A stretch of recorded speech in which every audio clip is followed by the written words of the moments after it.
అందరికీ నమస్కారం. Welcome to Bharatavarsha talks. మనతో పాటు ఉన్నారు రాంపల్లి ఇస్కాన్ కన్వీనర్ మాధవ్ గోపీనాథ్ దాస్ గారు.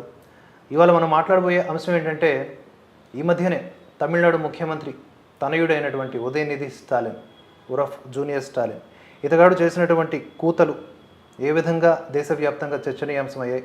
సనాతన ధర్మాన్ని ఒక రకమైన జుగుప్సాకరమైన రీతిలో ఈయన చేసినటువంటి కామెంట్స్ ఖండనీయము, శోచనీయము. వీటి పట్ల ఇదే అదునుగా చాలామంది ఇతర నాయకులు కూడా రాజకీయ ఉగ్రవాదులుగా మారి హిందూ ధర్మంపై ఇష్టం వచ్చినట్లుగా మాట్లాడుతూ ఉన్నారు. వీటిని ఏ విధంగా ప్రతిఘటించాలి, అసలు వాళ్ళు మాట్లాడుతున్నటువంటి విషయాల పట్ల ఏ విధంగా సనాతన ధర్మంని అనుసరిస్తున్నటువంటి భారతీయులు, హైందవులు ప్రతిఘటించాల్సిన అవసరం ఉంది, ఏ విధమైనటువంటి అవగాహన కలిగి ఉండాల్సిన అవసరం ఉందనే విషయాలు ఓవరాల్గా మనం ఈ యొక్క టాక్స్లో తెలుసుకుందాం. నమస్కారం మాధవ్ గోపీనాథ్ దాస్ గారు.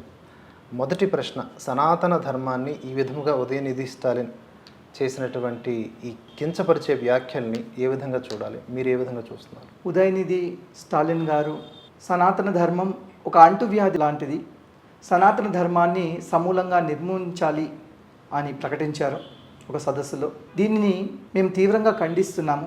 మేమే కాదు, సనాతన ధర్మాన్ని ఆచరించే వాళ్ళందరూ కూడా ఈ వ్యాఖ్యలను తీవ్రంగా పరిగణించారు, వాళ్ళ అసమ్మతిని తెలియజేస్తున్నారు. సనాతన ధర్మాన్ని నిర్మూలించడం అంటే సనాతనంగా వస్తున్న మన సాంప్రదాయాలని పక్కన పెట్టడం, యజ్ఞయాగాలను నిలిపివేయడం, గో సంరక్షణను విడిచిపెట్టడం, అంతేకాకుండా ఈ సనాతన ధర్మానికి మూలమైన విష్ణువు మీదే యుద్ధం ప్రకటించడం. మన చరిత్రలో చూస్తే అనేక మంది, వేణరాజు, హిరణ్యకశిపుడు, కంసుడు, వీళ్ళందరూ కూడా సనాతన ధర్మాన్ని నిర్మూలించాలని ప్రయత్నించారు, వాళ్ళే నిర్మూలించబడ్డారు. ఇవాళ డిఎంకే కానీ, ఇంకేదైనా రాజకీయ పార్టీ కానీ, ఇంకేదైనా సంస్థ కానీ సనాతన ధర్మాన్ని నిర్మూలించడం అసాధ్యం. మఖలో పుట్టి ఉబ్బలో పోయే ఈ పార్టీలన్నీ సనాతన ధర్మాన్ని నిర్మూలించజాలం. అయితే ఇప్పుడు ఇదే అంశం సరే, ఏ మంచికో చెడుకో ఈ ఉదయనిధి అనే ఆయన చేసినటువంటి కామెంట్స్ దేశవ్యాప్తంగా చర్చలోకి వచ్చాయి. నిజంగా సనాతన ధర్మానికి వీళ్ళు చేస్తున్న ప్రధానమైనటువంటి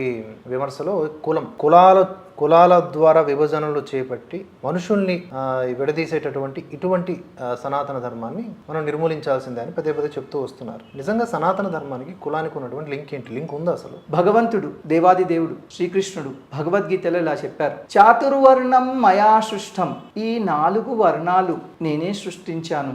బ్రాహ్మణ, క్షత్రియ, వైశ్య, శూద్రుడు, ఈ వర్ణాశ్రమ వ్యవస్థను నేనే సృష్టించాను అని భగవంతుడు స్వయంగా ప్రకటించారు. అందరూ కూడా ఈ ఒక్క పాదము చదివి శ్లోకంలో భగవంతుడే ఈ కులాలు సృష్టించాడు, దానివల్లే ఈ గొడవలు మొదలయ్యాయి సమాజంలో, ఈ తారతమ్యం దానివల్లే ఉంది అని భగవద్గీతను, భగవంతుడిని నిందిస్తుంటారు. కానీ 2వ పాదంలో ఏం చెప్పారు భగవంతుడు అంటే, గుణకర్మ విభాగశః, గుణాన్ని బట్టి, కర్మలను బట్టి సమాజాన్ని 4 వర్ణాలుగా విభజించాను, కానీ జన్మను బట్టి కాదు. జన్మను బట్టి ఏ రకమైన తారతమ్యము లేదు. వివిధ వృత్తులు చేసుకునే వాళ్ళను, ఉదాహరణకు టీచింగ్ చేసుకునే వాళ్ళంతా కూడా బ్రాహ్మణులు. ఆ విధంగా వాళ్ళ వృత్తిని బట్టి, వాళ్ళ గుణాన్ని బట్టి, వాళ్ళ కర్మను బట్టి భగవంతుడు ఈ వర్ణాశ్రమ వ్యవస్థను సృష్టించారు. ఏ విధంగా అయితే ఒక సాఫ్ట్వేర్ కంపెనీలో కొంతమంది మేనేజర్లు ఉన్నారు, కొంతమంది సాఫ్ట్వేర్ డెవలపర్స్ ఉన్నారు, కొంతమంది టెస్టింగ్ చేసేవాళ్ళు ఉన్నారు, కొంతమంది సపోర్ట్ స్ట్రీమ్లో పనిచేసే వాళ్ళు ఉన్నారు. మనం ఏ సంస్థ చూసినప్పటికీ కూడా, ఏ రాజకీయ పార్టీ చూసుకున్నప్పుడు కూడా వివిధ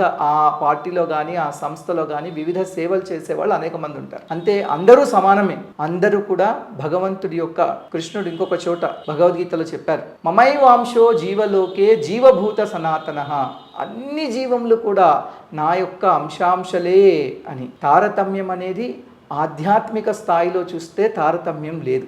మనుషులు వాళ్ళ వృత్తి ప్రవృత్తుల్ని బట్టి శాస్త్రంలో కొన్ని చోట్ల తారతమ్యం చెప్పబడింది, కానీ ఆ తారతమ్యం అనేది వాళ్ళ జన్మను బట్టి కాదు. ఇప్పుడు మనం ఏవైతే కులాలు చూస్తున్నామో, ఈ కులాలు భగవద్గీతలో చెప్పబడిన వర్ణాలు ఒకటి కాదు. ఇక్కడ సనాతన ధర్మానికి నిర్వచనం ఏంటి అన్నదానికి ఉదాహరణ చెప్పగలరా? ముందుగా అసలు ధర్మం అంటే ఏమిటి? ధర్మం అంటే అనేక మంది ధర్మాన్ని ఆంగ్లంలో రిలీజియన్ అనే పదంతో అన్వయిస్తూ చెప్తుంటారు, కానీ ధర్మం అంటే రిలీజియన్ కాదు. ధర్మము అనే పదము అనేక ఇతర దేశ నిఘంటువుల్లో లేదు. ఎందుకంటే అక్కడ ధర్మము అనే కాన్సెప్ట్ లేదు. ధర్మం అంటే ఎలా ఏమిటి అంటే ధారయతి ఇది ధర్మ, ధారయతి ఇది ధర్మ. ధారయతి అంటే ఒక వస్త్రంలాగా మనము ధరించేది ధర్మం.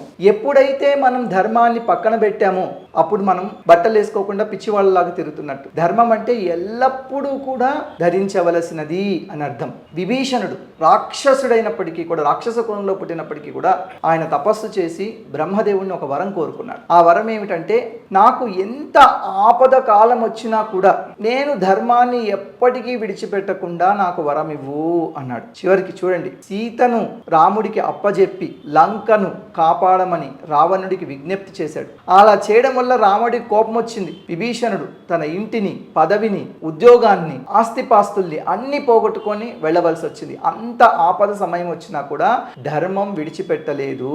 అందుకే తైత్రేయ ఉపనిషత్తులో కూడా ఇదే చెప్పారు, సత్యం వద ధర్మం చర. ధర్మాన్ని ఎప్పటికీ కూడా పాటించాలి, సత్యాన్ని ఎప్పటికీ కూడా చెప్పాలి. ధర్మం అంటే ఇది. ఒకవేళ ధర్మాన్ని విడిచిపెట్టడం అంటే ఏమిటి? అసలు ధర్మం మనిషికి జంతువుకి ఉన్న భేదమే ధర్మం. నీతి శాస్త్రంలో ఇలా చెప్పారు, ఆహార నిద్రా భయమైథునం చ సామాన్యమేతత్ పశుభి నరాణం ధర్మో హి తేషాం అధికో విశేషో ధర్మేన హీన పశుభి సమానం.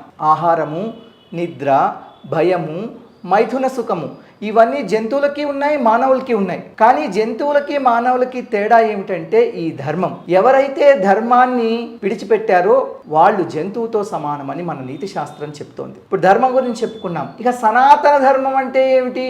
సనాతనం అంటే ఆద్యంతాలు లేనిది, అనాది, శాశ్వతమైనది. ఆంగ్లంలో చెప్పాలంటే ఎటర్నల్. సనాతన ధర్మం అంటే సనాతన ధర్మానికి ఆద్యంతాలు లేవు. ఈ సనాతన ధర్మానికి మనం అనేక మతాలు చూస్తుంటాం. ఆ మతాలని ఎవరు ప్రారంభించారో మనకు తెలుసు, ఎప్పుడు ప్రారంభించారో మనకు తెలుసు. సనాతన ధర్మాన్ని ఎవరు ప్రారంభించారు, ఎప్పుడు ప్రారంభించారు ఎవరికీ తెలియదు. ఎందుకంటే సనాతనం అంటే ఆద్యంతాలు లేనిది, శాశ్వతమైనది.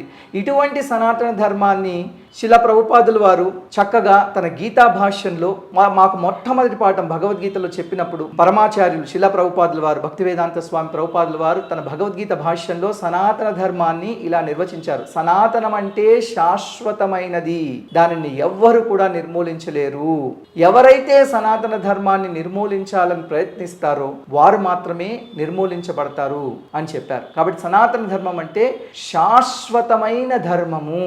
ఇది ఏ విధంగా అయితే మనం జలంలో నుంచి ద్రవ్యత్వాన్ని మనం తీసివేయలేము, ఏ విధంగా మనం బెల్లంలో నుంచి తీపిని తీసివేయలేము, ఏ విధంగా మనం అగ్నిలో నుంచి వేడిని, కాంతిని వేరు చేయలేము, అదే విధంగా మానవ జాతిలో నుంచి ఈ సనాతన ధర్మాన్ని మనము తీసివేయలేము అని భక్తివేదాంత స్వామి వారు చెప్పారు.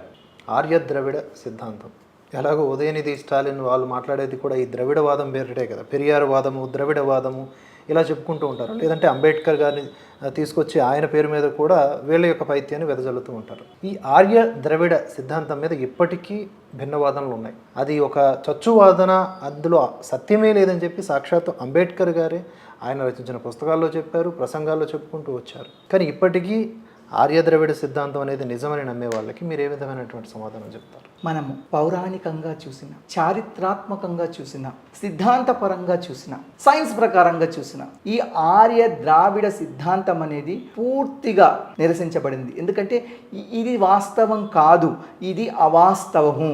ఆర్యులు, ద్రావిడులు వేరువేరు కాదు, ఇద్దరు కూడా ఒకటే.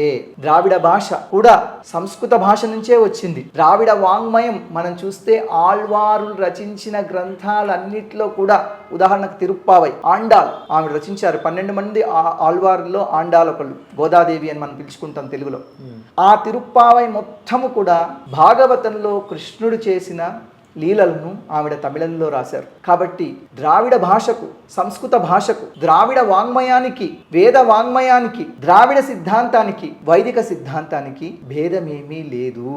ఈ ఆర్యులు, ద్రావిడులు అని వీళ్ళిద్దరిని వేరువేరుగా చూపించాలనే ప్రయత్నం చేసింది బ్రిటిష్ వాళ్ళు. కేవలం ఏదో విధంగా భారత సమాజాన్ని విడగొట్టాలి, కానీ అది వాస్తవం కాదు. వాళ్ళకి మనకి ఏం చెప్పాలి? వాళ్ళకంటే మీరు చరిత్రను నమ్మకపోయినా, పురాణాలను నమ్మకపోయినా, సిద్ధాంతాలను నమ్మకపోయినా కనీసం సైన్స్ నైనా నమ్మండి. ఎందుకంటే మీరు హేతువాదులను చెప్పుకుంటున్నారు, సైన్స్ నమ్ముతాం. సైన్స్ కూడా చెప్తోంది ఇది రెండు తప్పు, ఈ రెండు వేరు కాదు, ఒకటే. ఇంకా దారుణం ఏంటంటే ఏ విధంగా ఆర్య ద్రవిడ సిద్ధాంతాన్ని సూత్రీకరించారంటే, ఒక ఉదాహరణ ముక్కు కొలతల బట్టి. ఆర్యుల ముక్కు కొంచెం పెద్దగా ఉంటుందనో, లేకపోతే ద్రవిడుల ముక్కు కొంచెం వెడల్పు, దీని బేస్ మీద అసలు ఆ విధంగా ఎలా వర్గీకరిస్తారు? చిచ్చు పెట్టడానికి కాకపోతే ఏదో ఒక రూపంలో. కానీ ఇప్పటికీ దీన్ని విశ్వసించే వాళ్ళు, లేకపోతే అది అబద్ధమని తెలిసినా కూడా వాళ్ళ అజెండాని జయప్రదం చేసుకోవడానికి కొంతమంది కుట్ర చేస్తూనే ఉన్నారు. వారికి మాత్రం ఇటువంటి విషయం పట్ల అవగాహన కలిగి ఉండాలి. చాలామంది మెజారిటీ వరకు ఆర్య ద్రవిడ సిద్ధాంతం ఒక చచ్చువాదననే చెప్తారు. కానీ కొంతమంది ఇప్పటికీ దాన్ని పోర్ట్రే చేస్తూ ఉంటారు, ప్రాపగండా చేస్తూనే ఉంటారు. దాని నుంచి బయటపడడానికి ముఖ్యంగా భారతదేశపు యువతకు మీరు ఇచ్చేటటువంటి సందేశం ఏంటి? ఏ సూత్రాల ఆధారంగా మనం వాటిని తిప్పికొట్టవచ్చు? ముందు ఈ ఆర్య ద్రవిడ సిద్ధాంతం అనేది అవగాహన రాహిత్యం వల్ల కలిగింది. రెండోది రాజకీయ అవకాశవాదం. ఇది కేవలం వేరు చేసి చూపించాలి అనే అవకాశవాదం. ఏదో విధంగా జనాల్ని మోసం చేసి వాళ్ళ ఓట్లు రాబట్టుకోవాలి అని. మనము భారతీయులం కాదు. ఒకప్పుడు నిజం చెప్పాలంటే పెరియార్, అన్నాదురై, మొదట్లో కరుణానిధి గారు కూడా అసలు ద్రవిడ దేశమే మాకు కావాలి, మేము ఈ దేశంలోనే ఉండమని వాళ్ళ సిద్ధాంతాన్ని మొదలుపెట్టారు. నేనిచ్చే సందేశం ఏమిటంటే, మన భారతదేశ చరిత్ర మన విష్ణు పురాణం నుంచి చదువుకున్నా అక్కడ స్పష్టంగా ఈ విధంగా చెప్పబడింది. ఉత్తరం యత్ సముద్రస్య హిమాద్రేశ్చైవ దక్షిణం వర్షం తద్ భారతం నామ భారతీయత్ర సంతతి అని. సముద్రానికి, హిమాలయాలకు ఉత్తరం వైపు, సముద్రానికి దక్షిణం వైపు ఏదైతే ఉందో ఆ వర్షం భారత వర్షము. అక్కడ ఉన్న వాళ్ళంతా భారతీయులే, భారతీయత్ర సంతతి అని విష్ణు పురాణం స్పష్టంగా చెప్పి, అదే విషయం అనేక పురాణాల్లో కూడా మనం చూస్తూ ఉంటాం. కాబట్టి ఆర్యులు ద్రావిడులు వేరు వేరు అని కాదు, అందరూ భారతీయులే. నేను యువతకిచ్చే సందేశం ఏమిటంటే, సనాతన ధర్మంలో వివిధ దర్శనాలు ఉన్నాయి. వివిధ దర్శనాల్లో కొన్ని అభిప్రాయ భేదాలు మనకు ఉన్నాయి. కానీ మన అందరం సనాతనం. వేదాల్ని రక్షించాల్సిన బాధ్యత, గోవుల్ని రక్షించాల్సిన బాధ్యత, ఈ ధర్మాన్ని రక్షించాల్సిన బాధ్యత మనందరి మీద ఉంది. కాబట్టి మన అభిప్రాయ భేదాలు కొన్ని కేవలం అది ఒక సిద్ధాంత ప్రకారం అంతే తప్ప మనందరము భారతీయులమే, ఆర్యులు ద్రావిడులము అని లేదు. ఈ అవగాహన మనం యువతలో కల్పించాలి. తర్వాత మన గీతా జ్ఞానాన్ని మనం భారతదేశము ప్రపంచం అంతటా కూడా మనము వితరణ చేయాలి. దీనివల్ల అందరూ కూడా వాళ్ళ అవగాహన రాహిత్యం నుంచి బయటకు వచ్చి ద్రావిడులు ఆర్యులు వేరు వేరు కాదు, అందరము భారతీయులే. సనాతన ధర్మము ఎందుకు గొప్పది అంటే, సనాతన ధర్మం అనేది ఒక ఉమ్మడి కుటుంబం లాంటిది. ఈ ఉమ్మడి కుటుంబంలో ఒక్కొక్కసారి అన్నదమ్ముల మధ్య కొన్ని అభిప్రాయ భేదాలు ఉన్నప్పటికీ కూడా, వేర్వేరు సాంప్రదాయాలు, వేర్వేరు పద్ధతులు, వేర్వేరు భాషలు, వేర్వేరు ఆచారాలు ఉన్నప్పటికీ కూడా మనందరం ఒకటే కుటుంబం, అందరము భారతీయులం. ఈ అవగాహన మనం మొత్తము భారతదేశం అంతటా కూడా మనము, విశ్వం అంతటా కూడా మనము కల్పించాలి. ఇప్పుడు ఈ మధ్య మరో వివాదం, ఇండియా భారత్. మన భారతదేశానికి ఏ పేరుతో పిలిస్తే భారతీయులుగా మన ఆత్మగౌరవం పెరుగుతుందో కూడా మీరు చెప్పాలి. ఖచ్చితంగా భారత్ అనే పేరుతోటే మన ఆత్మగౌరవం పెరుగుతుంది. అది మన యొక్క సాంస్కృతిక, సాంప్రదాయ, చారిత్రక వారసత్వం. చూడండి, స్వాతంత్రం వచ్చిన తర్వాత ఈ మధ్య కూడా కొన్ని సంవత్సరాల క్రితం కూడా మద్రాస్ పేరును చెన్నైగా మార్చుకున్నాం, బాంబే పేరును ముంబైగా మార్చుకున్నాం, ఢిల్లీ పేరును ఢిల్లీగా మార్చుకున్నాం, కలకత్తా నగరాన్ని కోల్కత్తాగా మార్చుకున్నాం. బ్రిటిష్ వాళ్ళు పెట్టిన అనేక పేర్లను మనము మార్చుకున్నప్పుడు ఇండియా అని పిలువబడే దేశాన్ని కూడా భారత్ అని మార్చుకోవడంలో తప్పులేదు. నిజానికి మార్చుకోవాల్సిన అవసరం లేదు. మన రాజ్యాంగంలో ఇండియా దట్ ఈజ్ భారత్ అని చెప్పబడింది. కొంతమంది భారత్ అనే పదం విన్నా కూడా, సాంప్రదాయము తర్వాత భారత్ అనే పదం విన్నా కూడా వాళ్లకు రుచించట్లేదు. ఎందుకంటే వాళ్ళంతా కూడా ఇప్పటికీ కూడా బ్రిటిష్ వాళ్ళు వెళ్ళిపోయినా కానీ ఆ బ్రిటిష్ వాళ్ళ భావజాలం ఇప్పటికీ వాళ్ళల్లో ఉంది. కాబట్టి వాళ్ళు అంగీకరించట్లేదు. భారత్ ఇందాక చెప్పుకున్నట్టు విష్ణు పురాణం చెప్పబడింది. విష్ణు పురాణంలో ఇలా చెప్పారు, ఏమిటి? ఉత్తరం యత్ సముద్రస్య హిమాద్రేశ్చైవ దక్షిణం వర్షం తద్ భారతం నామ భారతీయత్ర సంతతి అని. కాబట్టి భారతదేశాన్ని భారతదేశం అని పిలిస్తే ఎందుకు కొంతమందికి అంత ఆవేదన కలుగుతుందో నాకు అర్థం కావట్లేదు. మన దేశం పేరు భారతదేశం. ఇవాళ మనం కొత్తగా దాన్ని మార్చుకోవట్లేదు. ఏదైతే పేరు మధ్యలో కొత్తగా ఇండియా అని చెప్పబడిందో దాన్నే మనం వదిలిపెట్టి మనం భారత్ అని పిలుచుకోవాలి. ఇంకొక దేశం కూడా, భారతదేశంలో అనేక నగరాల పేర్లు అనేక రాష్ట్రాలు మార్చుకున్నాయి. అదేవిధంగా ఒక దేశం, టర్కీ అనే దేశం, వారి పేరుని తుర్కియా అని కాబట్టి భారతదేశాన్ని భారతదేశం అని పిలవడంలో తప్పు లేదు. నిజానికి ఇలాగే పిలుచుకుంటే మన యొక్క ఆత్మ గౌరవం, మన చారిత్రక వారసత్వం మనకు గుర్తొస్తుంది. దీనివల్ల మనందరికీ కూడా మంచి జరుగుతుంది. సో ఇప్పుడు ప్రజెంట్ ఉన్నటువంటి మన భారతదేశపు పరిస్థితి ఎలా ఉంది అంటే, మెజారిటీ హిందువులకు ఉన్నటువంటి నిద్రాణ పరిస్థితియో తెలియదు కారణం ఏంటో, ఒక రకమైనటువంటి సెక్యులర్ అనే ఫీలింగ్లో పెట్టేసి ఇంతమంది ఇన్ని విధాలుగా అంటున్నా కూడా ఇది గొప్ప విషయం ఒక రకంగా చెప్పుకోవాలంటే.